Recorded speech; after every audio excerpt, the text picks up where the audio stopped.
Find a job you love, and you'll never work a day in your life. You've probably heard this quote 1,000 times, and it sounds like the kind of thing that should be true. Go chase your passion, turn it into your paycheck, and suddenly work stops feeling like work. But it's also mostly a lie, built on massive survivorship bias. For every person living out their dream job, there are tens of thousands who tried the same thing and got burned. So let's start with why this advice even exists in the first place. Picture the person who is even saying, do what you love. It's a notable commencement speaker, or a successful CEO, or a celebrity being interviewed about their journey. Pro athletes, famous musicians, and startup founders all get respect in our culture and end up on magazine covers. Meanwhile, somebody working the register at a grocery store, stocking shelves at a warehouse, or answering phones at a call center gets none. But do most people actually dream about being the CEO? Actually, no. What they dream about is what comes attached to being a CEO. The money, the status, the sense that people will take you seriously the moment you walk into a room.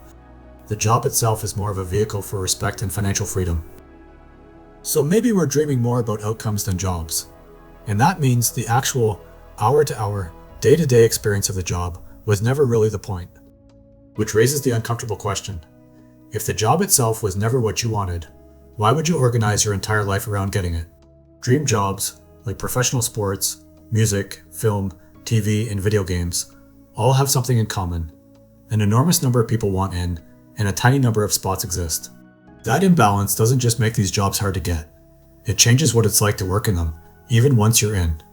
If you're running a game studio, and you know there are 1,000 aspiring game developers who would trade a kidney to have your job listing, what incentive do you have to pay well, to cap overtime, to treat your staff kindly? If someone gets burned out and quits, there's a line of replacements around the block, all willing to take even worse conditions just to get a foot in the door. This is exactly why the video game industry has become almost synonymous with the word crunch. Extended stretches of 60, 70, even 80-hour work weeks in the final months before a game ships, frequently framed as a badge of honor rather than exploitation. It's also why the film industry runs on 14-hour shoot days and unpaid interns doing the work of paid staff. It's why aspiring musicians play gigs for exposure instead of money. And there's intense internal pressure too. When you know there are 1,000 people who would kill for your seat, you don't feel like you can push back against your boss, or say no to unpaid overtime, or complain about a toxic director, or ask for a raise. You end up watching your own passion get used as leverage against you. That's the catch-22 trap of the dream job. The more people who want it, the worse it tends to be to actually have it. But what happens to you when your favorite thing becomes your job? There's a pattern that shows up again and again with people who turn a passion into a career. The thing you love doing for free on your own schedule slowly turns into something you're required to do on someone else's schedule for someone else's reasons. This psychology is related to something called the over-justification effect. When you do something purely because you enjoy it, your motivation comes from inside you. But once you're doing it for a paycheck and a boss looking over your shoulder, the motivation shifts to something external, and the joy drains out along the way. Say your dream is to be a painter.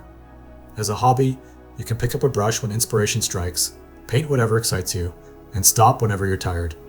As a career though, painting means client emails, invoices, marketing yourself, negotiating commission terms, painting subjects you have zero interest in, and doing it on a deadline whether you're inspired or not. In other words, the parts of the job that eat up most of your week look suspiciously like a regular 9-to-5 job. Emails, calls, meetings, paperwork, presentations, just with worse pay, worse hours, and way more people competing for your spot. The thing that used to be an escape from stress becomes the source of it. And here's another thing. We almost never see the actual labor behind the things we admire. When you watch a professional win a sports tournament, you're seeing maybe 45 minutes of gameplay. What you're not seeing is the 10 hours a day of practice that got them there. The years of grinding through obscurity with no income. The intense coaching sessions with a strict diet and sleep schedule dictated by a team manager. And the fact that these professional careers often last only a handful of years before reflexes decline and a new 18-year-old takes your spot. This is the same survivorship bias again, but in a different form. We don't just overestimate our own odds of making it. We also underestimate how much invisible grinding sits underneath every visible success, since the final product is always the only part we see. Okay, so what's the alternative? How about an unglamorous, steady, competent job that nobody thinks about putting on their vision board? Boring jobs are generally in less demand relative to their supply. Fewer people are lining up around the block wanting to be a claims adjuster or a supply chain analyst. That means those employers have to compete for you. They have to offer decent pay, reasonable hours, and benefits, because if they don't, you can walk across the street to a competitor who will. The leverage that dream jobs strip away, boring jobs hand right back to you. And there's something else. Nobody's pretending this is a mission, or a calling, or a family. You're just there to earn a living, as an exchange of your labor for money. Everyone understands the terms, and this clarity tends to produce healthier work relationships. Jobs that frame themselves as meaningful or world-changing tend to produce worse workplace cultures than jobs that admit they're just jobs. Think about the language you hear at a mission-driven startup, or a nonprofit, or a passion industry like game development or film. We're a family here. We're changing the world. We need people who are truly passionate about this. How inspiring, but maybe not so much. This language is often a tool for extracting more labor out of you, for less compensation. If this workplace is a mission and not just a job, then working 60 hours a week is proof of dedication instead of exploitation. If we're a family, then complaining about your low pay looks selfish and not reasonable. If you're truly passionate, then of course you'll answer your work emails after midnight. A person who isn't passionate wouldn't. Compare all that to a boring job. The work expectations are honest, and there's no mission narrative to hide behind. Just a functioning business that needs to run reasonably and retain some decent employees. This is not a guarantee that every boring job will have a great work culture, because of course bad managers exist everywhere. But structurally, a boring job removes the dream job idea that your employer is somehow more important than a normal one, and that normal boundaries don't apply to you anymore. But isn't this also just an argument for giving up, or for settling? After all, if everyone took this advice, wouldn't we lose all our great athletes, artists, and musicians? First, this isn't an argument against pursuing excellence in the things you love. You can be a phenomenal athlete, artist, or musician without needing a company or league to sign your paycheck. Plenty of the most fulfilled, creative, and athletic people are the ones doing it on their own terms, funded by a stable job. Second, going pro was never really a plan available to most people in the first place. The math simply doesn't support it. The number of people who can make a full, sustainable living purely from professional sports, music, or art is a tiny fraction of the people who want to. Building your entire financial life around a plan with those odds is a gamble, and gambling should be treated like gambling, something you can do with money and time you're willing to lose, not something you bet your entire future on. Third, a boring job doesn't close the door on a dream job.